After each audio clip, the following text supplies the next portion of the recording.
There's this concept called a rocking chair experience. And it comes from you're sitting on a porch. Just imagine sitting on a porch with your great-great-great-grandfather or great-great-great-grandmother. And they're painting the picture of what life was like when they were little. And they're painting the picture for you of these are the things that I had to do to get to where I am. And then you read their obituary and the things that people say. You go to their service and you hear the things that people say about them. And then you remember the journey that they mentioned and talked to you about while sitting on that porch with them. The way you set up your life statement and goal statement is write your obituary today. So let's say you're 20. Well, we don't know the time, right? We know our start date. None of us know our finishing date and how we live in that dash moment, right? From whenever you're born to that dash and then whenever you pass. Well, if you were to write your obituary, what would you want it to say? And whatever you would want people to say about you while you're dead and not lie, right? Not say you were awesome and you really wasn't. They really tell the truth. Write that out. Write it down so you can see it. So you can see it every day. Because what it does is it part of it, like if you smoke cigarettes, for instance, and you're trying not to smoke cigarettes and you're saying I'm a non-smoker or whatever that is for you, then at first it may come across as like a lie. But it's not a lie. It's a growth plan. It's where I'm trying to go, right? Kids are in kindergarten. When they throw a hat off and they graduate, well, that's setting them up to actually graduate when they're in 12th grade. Is it a lie for them to talk about graduation as a senior? No. It says this is where I'm trying to go. So if you are a thief right now, and hopefully you're not, but if you have a tendency to steal things, but you're saying, I'm an honest, sincere person, well, you have to speak to the person that you want to become.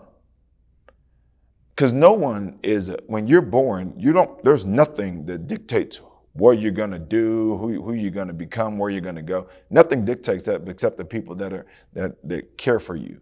So if I want to make this person an awful kid, I can do that. You can set that up.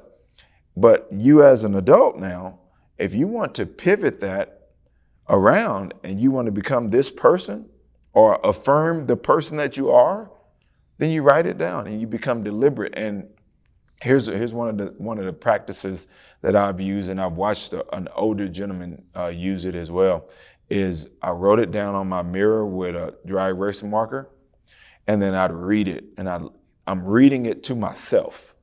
I'm not just doing it out of, just doing it for routine. It becomes a habit that I wake up and I read it to myself. So I'll share with you part of my statement that I wrote for myself when I think I was 19 or 20. So I'm not 19 or 20 anymore. I had hair then, but it goes, I'm pulling it up on the spot here. I, Brandon Obb, was born. I'm a person of integrity with a good positive attitude and specific goals. I have a high energy level. I'm enthusiastic and take pride in my appearance and what I do.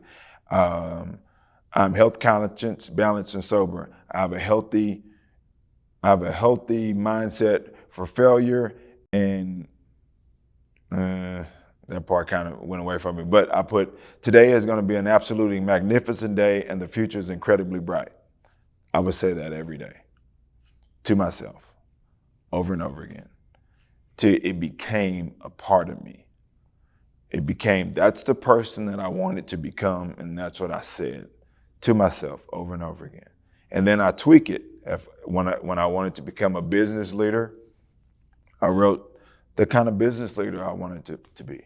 When I developed the basketball mindset, I wrote down, what do I want people to say about my basketball knowledge and ability? What I want people to say What I want my wife to say about me as a husband. What I want my kids to say about me as a dad. What I want business leaders to say about me as a business leader. And I wrote those things down until it becomes who I am. And then there's still pockets of me that I still want to grow in. And then I write those down too. And I say them over and over and over again until it becomes. The power of word is so important because what you speak, you can speak death or life. That's not me. That's an old book, old ancient book. I can speak death to myself or life to myself.